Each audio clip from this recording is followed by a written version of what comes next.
Salam sejahtera, yang saya hormati Bapak Kunchoro Hartowidodo selaku dosen pembimbing dan para dosen penguji. Perkenalkan, saya Yohana Olivia Yulista, mahasiswi Magister Manajemen Kampus UGM Jakarta, akan mempresentasikan mengenai tesis saya yang berjudul Analisis Kepuasan Pelanggan Guna Memperbaiki Kualitas Layanan Website, Studi pada Situs E-commerce PT XYZ. Perkembangan teknologi yang begitu pesat tentunya telah menjadi tantangan tersendiri bagi setiap perusahaan untuk dapat menciptakan keinginan pelanggan agar selalu menggunakan produk dan jasa. Salah satu faktor penentu kesuksesan yang dapat mempengaruhi persaingan pada perusahaan adalah kualitas layanan. Umumnya pelanggan akan mengharapkan produk dan jasa yang mereka konsumsi dapat dinikmati dengan layanan yang baik serta memuaskan. Adopsi kualitas layanan terkini, khususnya di dunia teknologi informasi, adalah kualitas layanan berbasis online. Kualitas layanan berbasis online ini merupakan suatu tingkat di mana situs atau website dapat secara efisien dan efektif memfasilitasi kegiatan pembelian, penjualan, serta pengiriman produk maupun jasa. Kepuasan pelanggan dari situs e-commerce XYZ ini salah satunya dapat diukur melalui persentase penjualan perusahaan. Dari 3 gambar tersebut, diketahui bahwa persentase pencapaian penjualan PT XYZ mengalami penurunan dengan rata-rata hampir menyentuh 50% dari target per bulan pada gambar 1. Kemudian frekuensi kunjungan pelanggan mengalami penurunan hampir di setiap bulannya dengan persentase rata-rata sebesar 52% dari kunjungan tertinggi yang pernah diraih pada bulan Januari 2022 pada gambar 2, dan persentase rata-rata bounce rate terhadap kunjungan per hari pada situs e-commerce XYZ sebesar 47,89% di gambar 3. Pada semester kedua 2022 sendiri, PT XYZ melakukan revamp dengan pengembangan sistem situs e-commerce yang ditingkatkan menggunakan platform baru dan belum melakukan survei terkait kepuasan pelanggan pengguna situs e-commerce XYZ. Rumusan masalah dari penelitian ini adalah yang pertama persentase penjualan dari tingkat kunjungan konsumen yang terus-menerus menurun pada semester pertama tahun 2022. Kedua, menganalisis kepuasan pelanggan guna memperbaiki kualitas layanan situs e-commerce. Yang ketiga adalah sejak dilakukan pembaruan pada sistem, PT XYZ belum melakukan survei mengenai tingkat harapan konsumen dengan tingkat kinerja website. Pertanyaan penelitian sendiri yaitu bagaimana tingkat kepuasan pelanggan situs e-commerce XYZ dalam pengalaman menggunakan situs e-commerce terbaru, dan yang kedua adalah karakteristik apa saja yang harus ditingkatkan kinerjanya. Tujuan dari penelitian ini adalah menganalisis tingkat kepuasan pelanggan XYZ dalam pengalaman menggunakan situs e-commerce yang sudah ditingkatkan kembali, dan yang kedua adalah menganalisis karakteristik yang harus ditingkatkan kembali dalam pengembangan berkelanjutan situs e-commerce XYZ. Manfaat dari penelitian ini yang tertampil pada layar yaitu memberikan rekomendasi berupa bahan pertimbangan pada perusahaan, serta menjadikan referensi penelitian selanjutnya untuk metode CSI dan IPA. Lingkup dari penelitian ini adalah difokuskan pada segmen korporasi atau B2B, dan semua responden di sini diasumsikan memiliki pengalaman yang sama terhadap penggunaan situs e-commerce XYZ. Lalu yang ketiga, semua data yang didapatkan dari penelitian hanya digunakan untuk kepentingan akademis. Landasan teori yang digunakan dalam penelitian ini adalah ada 8 teori, yaitu pertama kepuasan pelanggan, kedua strategi operasi, pengukuran kinerja ISO IEC 25010, lalu ada Customer Satisfaction Index dari Kotler dan Keller, Gap Analysis, Importance Performance Analysis dari Martilla dan James, kemudian yang terakhir adalah uji validitas dan uji reliabilitas. Penelitian terdahulu yang saya gunakan sebagai acuan yaitu ada 4. Yang pertama adalah penelitian dari Hadi Hasyani, kedua Riset Khairul, ketiga Sri Handayani, dan yang keempat adalah Hansel Jonathan. Keempat penelitian ini menggunakan metode penelitian yang sama dengan yang saya gunakan. Beralih ke bab 3 yaitu metode penelitian.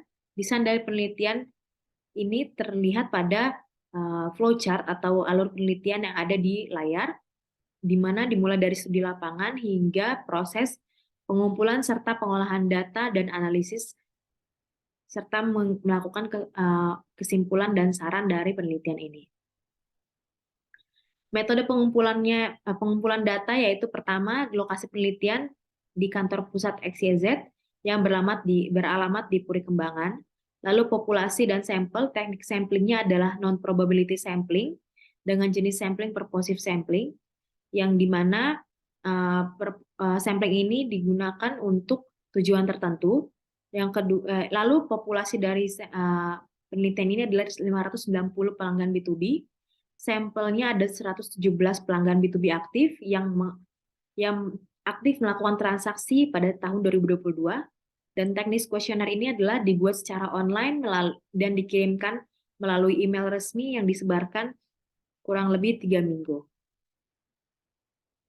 Instrumen dari penelitian ini ada 2. Yang pertama adalah wawancara dan yang kedua adalah kuesioner. Wawancara ini untuk menggali lebih dalam informasi tentang latar belakang pembuatan situs, serta menganalisis permasalahan dan tantangan yang dihadapi oleh perusahaan. Lalu, wawancara juga digunakan untuk merumuskan karakteristik penelitian yang didasarkan pada karakteristik ISO/IEC yang didapatkan dengan diskusi bersama 2 narasumber, yaitu Inside Sales E-commerce Managers dan National Sales Manager. Kuesioner dibuat berdasarkan dengan seleksi dari 8 karakteristik pada ISO/IEC yang dimulai dari functional suitability hingga portability. Metode analisis data, yang pertama ada analisis menggunakan deskriptif kualitatif, kedua deskriptif kuantitatif, lalu analisis menggunakan customer satisfaction index, dan yang terakhir adalah analisis dari importance performance analysis. Profil kasus sendiri, PT XYZ merupakan penyedia peralatan industri yang berdiri sejak tahun 1955. Sudah berdiri selama 67 tahun menjadi distributor resmi yang berlisensi untuk jenis produk industrial dengan merek ternama yang berasal dari produk lokal maupun dari berbagai negara. Lalu visi dari perusahaan ini sendiri adalah berusaha menjadi pusat retail terlengkap untuk perlengkapan industri dan gaya hidup yang terdepan di Indonesia. Kemudian misinya memberikan pilihan lengkap untuk produk berkualitas tinggi dengan harga kompetitif, ditunjang pelayanan pelanggan dan oleh tim profesional. Nilainya yang diterapkan adalah corporate values, I am elite, innovative, accountable, mastery, excellence, leadership, integrity, teamwork, dan enthusiasm. Profil kasus selanjutnya yaitu pembahasan mengenai proses bisnis dari situs e-commerce XYZ, di mana proses bisnisnya dimulai dari customer atau requester yang melakukan order barang dari website e-commerce. Lalu proses order tersebut akan muncul pada dashboard approval yang kemudian akan di-approve dan akan ada proses internal yaitu melakukan picking, checking, dan proses pengepakan barang hingga barang tersebut dikirim ke customer. Ada 2 tipe customer yang ada di PT XYZ yaitu customer B2B dan B2C. Customer yang akan saya teliti lebih lanjut adalah customer B2B, di mana proses pembayarannya menggunakan pembayaran TOP atau Term of Payment. Selanjutnya, analisis dan pembahasan dari penelitian ini. Yang pertama, hasil observasi dan wawancara. Hasil observasi sendiri, perusahaan ini memiliki permasalahan bahwa semester pertama tahun 2022, berdasarkan dari latar belakang, bahwa penjualannya menurun dan juga sudah dilakukan pengembangan sistem untuk peningkatan menggunakan vendor baru atau platform baru, namun untuk tingkat kepuasannya belum dilakukan penelitian atau survei. Kemudian persentase dari tingkat kunjungan pelanggan ke situs e-commerce XYZ mengalami penurunan setiap bulannya. Hasil dari wawancara sendiri, yang pertama yaitu belum dilakukan survei, kemudian menurut Inside Sales E-commerce Managers dan National Sales Manager bahwa sejauh ini sering ada kendala dalam penyediaan barang yang dipesan oleh customer, dan yang terakhir adalah pelanggan seringkali melakukan komplain terkait tracking pengiriman barang yang tidak update oleh sistem. Hasil dari kuesioner untuk profil responden sendiri, yang pertama, frekuensi kunjungan responden tahun 2020 didominasi oleh frekuensi setiap minggu, dan untuk frekuensi transaksi responden tahun 2022 didominasi oleh frekuensi setiap minggu juga. di angka 29%. Untuk hasil dari uji validitas kuesioner menunjukkan bahwa pada kuesioner tingkat kepentingan didapatkan bahwa R hitung lebih besar daripada R tabel yang sebesar 0,194 dan semua item pertanyaan dinyatakan valid. Untuk tingkat kinerja pun seperti itu.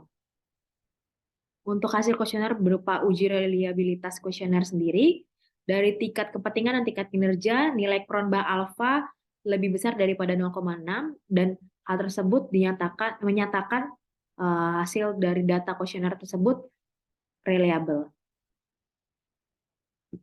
Selanjutnya untuk tingkat kesesuaian dan gap analysis dilakukan perhitungan berdasarkan tabel yang ada di layar ini, yaitu perhitungan menggunakan tabel untuk Customer Satisfaction Index, di mana dihitung MIS, MSS, weight factor, dan weight score, dan didapatkan hasil sebesar 84,60%, yang merupakan hasil dalam interval baik. Jadi menurut Kotler dan Keller, jika nilai CSI berada dalam interval 76,85%, maka sudah dinyatakan baik, dan jika belum berada pada interval tersebut, maka perlu dilakukan dikaji ulang terkait dengan kepuasan pelanggan.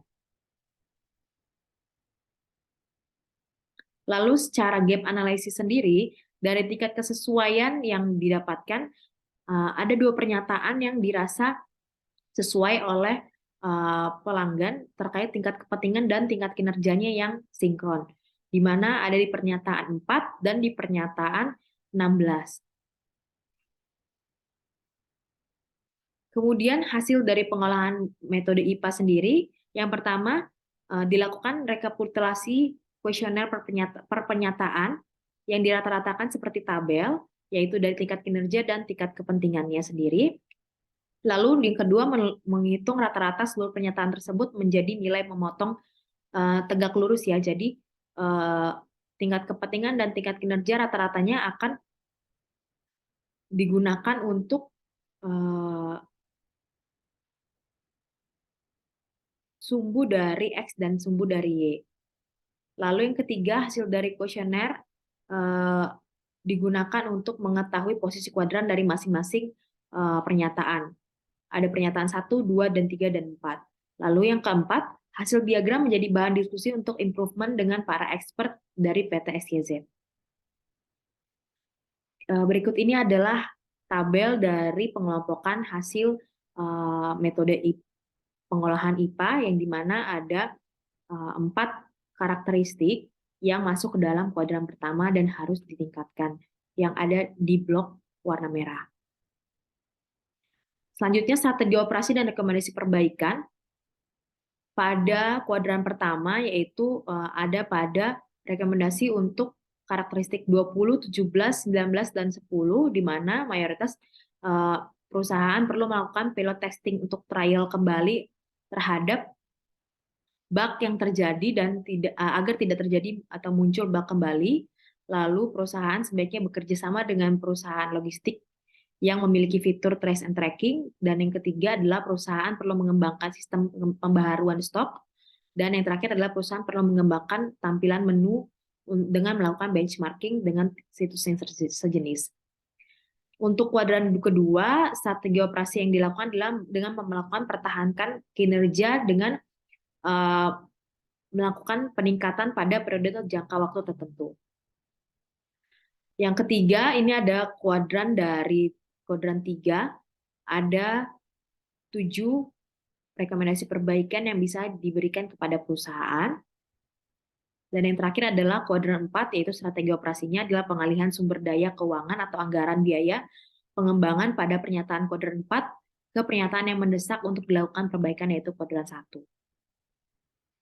Kesimpulan dari penelitian ini adalah nilai kepuasan pelanggan situs e-commerce sudah berada pada rentang yang baik, dan tingkat kesesuaiannya juga sudah baik, yaitu 97,3% dengan gap analisisnya 0,12. Lalu karakteristik yang perlu menjadi prioritas utama perusahaan untuk melakukan perbaikan adalah karakteristik pada kuadran 1, yaitu karakteristik 20, 17, 19, dan 10. Implikasi dari penelitian ini adalah observasi langsung dilakukan saat masa pandemi dan penyebaran kuesioner, tidak melakukan wawancara secara langsung ya. Dan keterbatasan penelitian dilakukan pada pandemi secara sehingga mobilitas pada karyawan, khususnya pada bagian marketing e-commerce ini sangat minimal.